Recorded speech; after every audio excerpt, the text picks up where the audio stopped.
بسم اللہ الرحمن الرحیم۔ السلام علیکم معزز ناظرین، دی نالج آف اسلام میں آپ کو خوش آمدید۔ پیارے دوستو، نبی کریم صلی اللہ علیہ وآلہ وسلم کی پیدائش کے وقت عرب میں بہت سخت قحط پڑا۔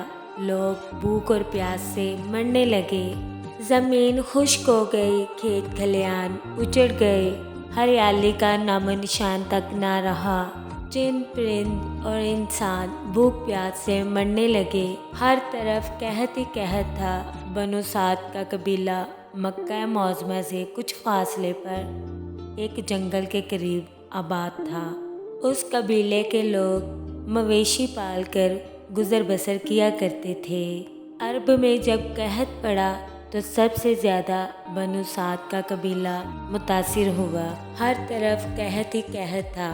مکہ کے شریف اور امیر گھرانوں کا دستور تھا کہ جب ان کے ہاں نوزائیدہ بچے 8 دن کے ہو جاتے تو وہ انہیں دودھ پلانے والی ایسی مخصوص عورتوں کے حوالے کر دیا کرتے جو صحراؤں میں رہتی تھیں۔ ان عورتوں کو فن دایا گیری میں خاص مہارت حاصل ہوتی تھی۔ وہ شرفا شہر کے ان شیر خوار بچوں کو اپنے ساتھ صحرا کی کھلی فضا میں لے جاتی اور وہیں ان کی تربیت اور پرورش میں مصروف ہو جاتی۔ ان خدمات کا انہیں باضابطہ معاوضہ ملتا۔ بچوں کی پرورش کرنے والی یہ صحرائی عورتیں اکثر مکہ میں آتی جاتی رہتی اور اپنی پسند کے شیرخوار بچوں کی تلاش میں رہتی۔ جب ایسے بچے ذرا سیانے ہو جاتے تو انہیں ان کے والدین کو لٹا کر اپنی محنت کا معقول معاوضہ وصول کر لیتی۔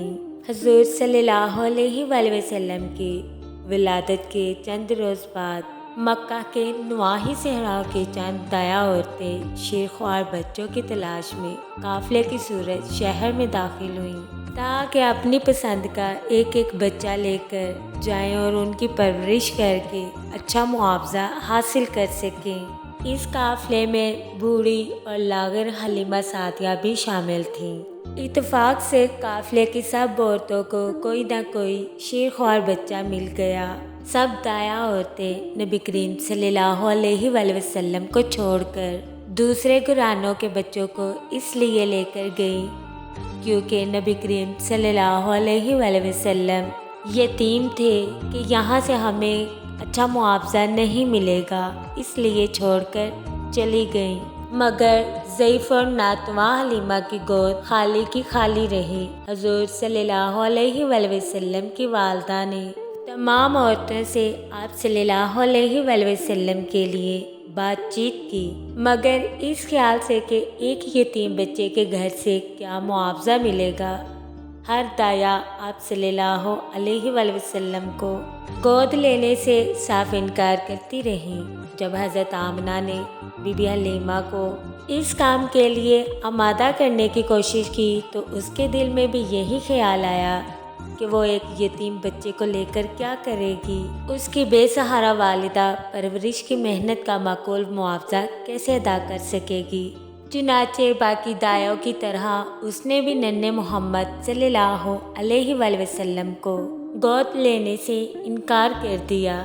اتنے میں دایا عورتوں کا قافلہ صحرا کی جانب واپس لوٹنے لگا تو حلیمہ سعدیہ نے سوچا کہ خالی ہاتھ جانے سے بہتر ہے میں اس یتیم بچے کو اپنے ساتھ لے جاؤں۔ حلیمہ سعدیہ نے حضرت آمنہ رضی اللہ تعالیٰ عنہ کی تجویز قبول کر لی اور ننھے حضور صلی اللہ علیہ وآلہ وسلم کو گود میں لے لیا۔ اس رسمی کارروائی کے بعد دونوں میاں بیوی قافلے کے ہمراہ اپنے صحرائی خیموں کی طرف لوٹنے کی تیاری میں مصروف ہو گئے۔ حلیمہ سعدیہ کے پاس ایک دبلی پتلی اونٹنی تھی جس پر سوار ہو کر وہ نبی کریم صلی اللہ علیہ وآلہ وسلم کو لے کر اپنے گھر کی جانب چل پڑی۔ ان دنوں مکہ کے گرد و نواح کا علاقہ سخت خشک سالی اور شدید قحط کی زد میں تھا۔ جانوروں کے لیے چارہ وغیرہ مہیا کرنے میں بہت دقتیں پیش آتی تھیں۔ آتی دفعہ حلیمہ بی بی رضی اللہ تعالیٰ عنہ حلیمہ سعدیہ رضی اللہ تعالیٰ عنہ इस भूखी प्यासी ऊँटनी पर सवार होकर बड़ी मुश्किल से मक्का पहुंची थी। रास्ते में उनकी ये मरियल सी भूखी प्यासी ऊँटनी बार बार पीछे रह जाती थी। उसकी हम सफ़र औरतों को हलीमा की इस सुस्त रफ्तारी पर बहुत उलझन महसूस होती थी और वो गुस्से में हलीमा बीबी सादिया रज़ी अल्लाह ताला अन्हा को सारा रास्ता कोसती चली आई थी।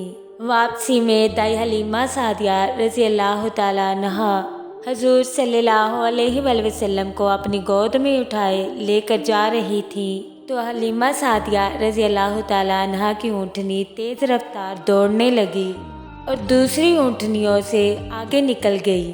सब औरतें देखकर हैरान रह गई कि ये हलीमा की वही ऊँटनी है जो जाते हुए बिल्कुल मरियल सी और सुस्त रफ्तारी से चल रही थी। बीबी हलीमा सादिया रज़ी अल्लाह ताला अन्हा ने आप सल्लल्लाहु अलैहि वसल्लम को जब सीने से लगाया तो देखते ही देखते उनकी खुश्क छाती में दूध उतर आया। हजूर सल्लल्लाहु अलैहि वसल्लम ने जी भर के दूध पिया। आप सल्लल्लाहु अलैहि वसल्लम के साथ हलीमा बीबी के अपने बच्चे यानी आप सल्लल्लाहु अलैहि वसल्लम के दूध भाई ने भी खूब सेर होकर दूध पिया और दोनों बच्चे इत्मीनान से सो गए। हलीमा हैरान भी थी और खुश भी। उन्हें अच्छी तरह याद था कि उन्होंने इससे पहली रात परेशानी के आलम में जाकर काटी थी, क्योंकि माँ का दूध ना मिलने की वजह से उनका बच्चा रात भर रोता रहा था। उसे ऊँटनी का दूध भी मुयस्सर ना आ सका था क्योंकि बूढ़ी ऊँटनी के थन भी खुश्क थे। बीबी हलीमा सादिया रज़ी अल्लाह ताला अन्हा अपने शोहर हारिस से कहने लगी, ये बच्चा बहुत ख़ास और बरकतों वाला लग रहा है।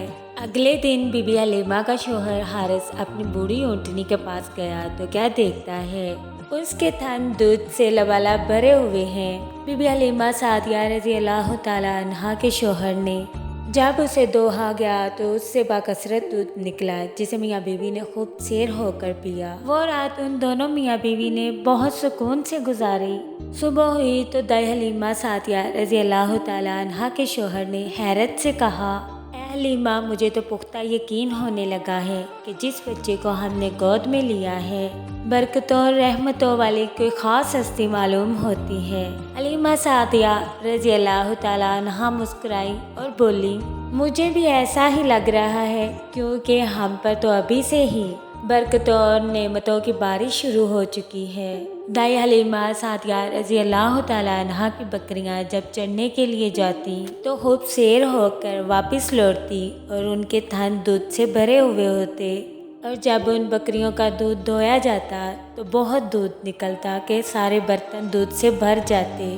सब लोग ये देखकर हैरान हो गए कि दाई हलीमा सादिया रज़ी अल्लाह ताला अन्हा से पूछने लगे कि आपके घर में इतनी रहमतें और बरकतें कैसे आ रही हैं। आपकी बकरियां और ऊँटनी इतना दूध दे रही हैं कि आपके घर में हर तरफ खैर व बरकत ही खैर व बरकत है और आपके घर से इतनी प्यारी खुशबुएं आती हैं जो आज तक हम लोगों ने कभी भी महसूस नहीं की।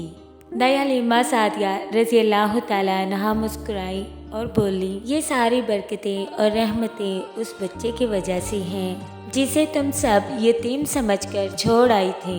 ये रहमतें और बरकतें मेरे घर में इस नन्हे मोहम्मद सल्लल्लाहु अलैहि वसल्लम की वजह से हैं। सुबहान अल्लाह। अगर आपको मेरी वीडियो अच्छी लगी तो कमेंट बॉक्स में अपनी राय का इजहार ज़रूर कीजिएगा और हमारा YouTube channel the knowledge of Islam को लाइक करें, शेयर करें, कमेंट करें, सब्सक्राइब करें और बेल आइकन को प्रेस करना मत भूलें।